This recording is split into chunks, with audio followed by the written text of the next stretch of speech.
Hello, this is Tom with the Tractor Rescue Ranch. So I am now continuing on getting these braces put in. So these are the angle braces that go diagonally to keep everything square. This goes like that, and then there's another one that'll go like that and keep things square. But anyway, what I've got is this instrument right here, and I've got my hole marked where it needs to start. So I think all I'm going to do here is eyeball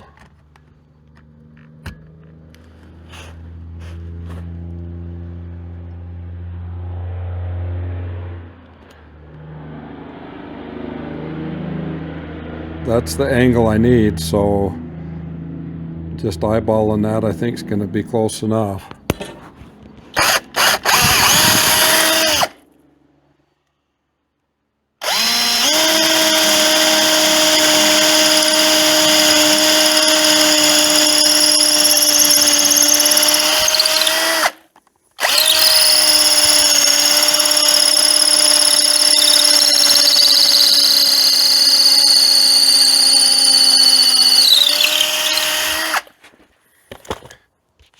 So anyway, I think that'll be fine.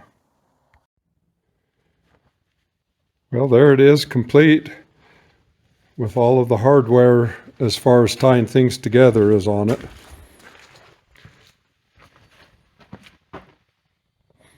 All those rods, and there's a rod there with spacers. So that design, the way they've got it, really ties things together. That makes that a really nice tight unit right there. It's going to have to be, but really some good design there. Okay, I'm starting to pull this piece apart. I thought a little bit of explanation might be appreciated on how this works. This is the apparatus that moves the carriage back and forth. And so what happens here, there's a secondary shaft that runs underneath that goes to the cables that move the carriage back and forth. And then you've got your main shaft that's hooked to the saw blade.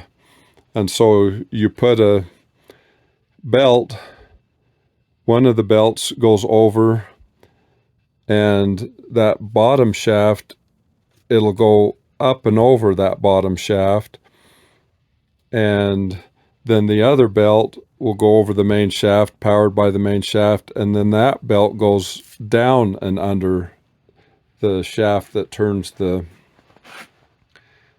runs the carriage.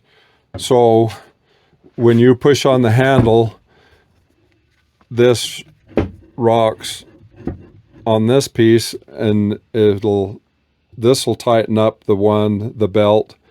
When you push it forward, it'll tighten up the belt that makes the carriage go forward.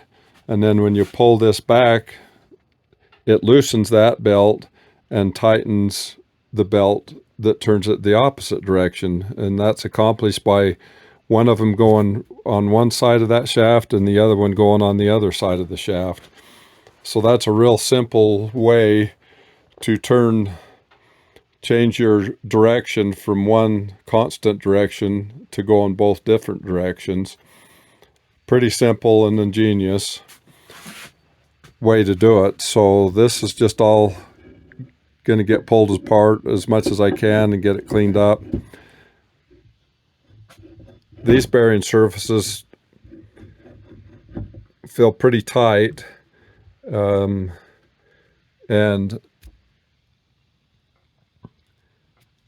all they do is rock back and forth a little bit. And then these bearings in here, you can see a little bit of remnant of some grease in there, but these are spinning all the time. At least all the time the carriage is moving, they're spinning. So these are a little bit more important. And you can see on this side an old greaser to keep grease put in these bearings, but not on these other bearings. So anyway, I'll get this all pulled apart and cleaned up and get it painted and put back together, and we'll be good to go.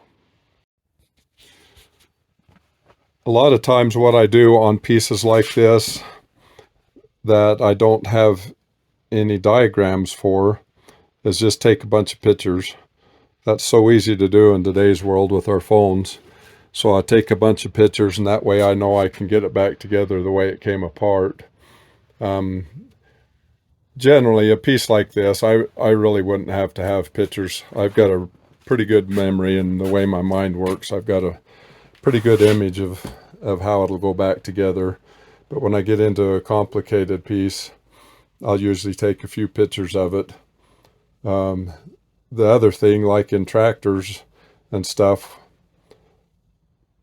something that's very helpful is a parts list, because those parts books have diagrams in them, the exploded view with all of the parts listed of how they go back together, and I rely on those parts books a lot when I'm working on tractors to make sure things get back together. But something like this is pretty simple and straightforward. A lot of things on like this only go back together one way.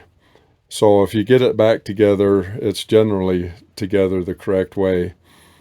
So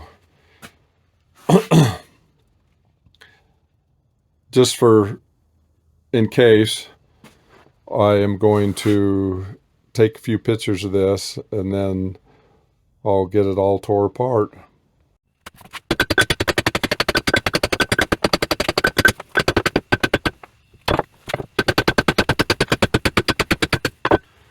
That is amazing to me.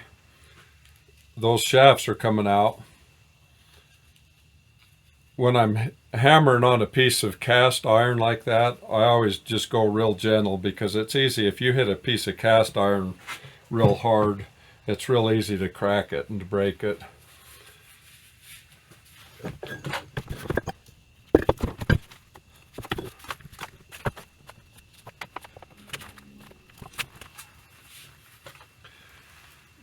I don't know if you can see, that shaft on the inside is pretty cleaned up, and it's still got a bunch of grease in there.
Okay, it's all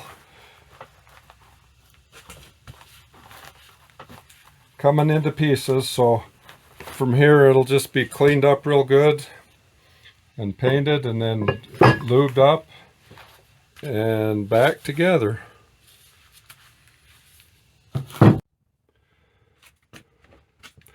Just wanted to show you, this is a little bit interesting.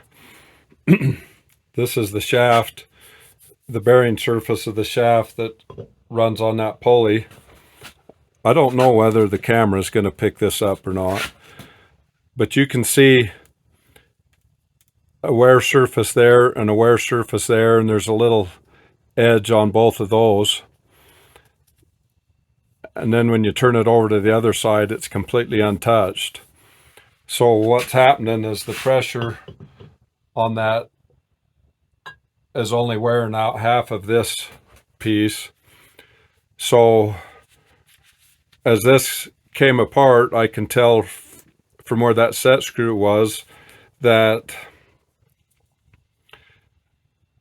where this was oriented, and what I can do is just turn this over the other direction, and then it'll have that new wear surface to run on. So there's the pile of parts all cleaned up. I doubt whether it'll show it. Oh yeah, you can see it. So there's a cavity in there on the inside of those two pulleys, and that cavity was just completely full of hard grease.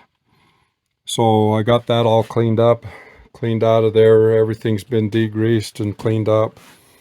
Some of the parts that was running on the sides of these had grease all over them. Anyway, time to start de-rusting and then get some paint on it.